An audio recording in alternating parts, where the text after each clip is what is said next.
Првото батериско електрично возило на компанијата што ќе се произведува и е наменето за Европа требаше да биде на пазарот пред крајот на минатата година, но почетокот на производството беше одложен поради надградувањето според новите европски стандарди за батерии.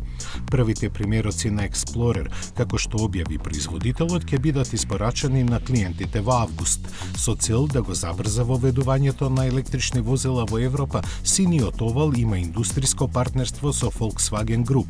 Explorer ја користи платформата MEB и е технолошки близнак со Volkswagen ID4.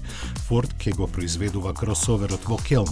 Во истата фабрика на крајот на годинава ќе почне да се произведува братот на Explorer во купе интерпретација кој ќе дели основата со Volkswagen ID5.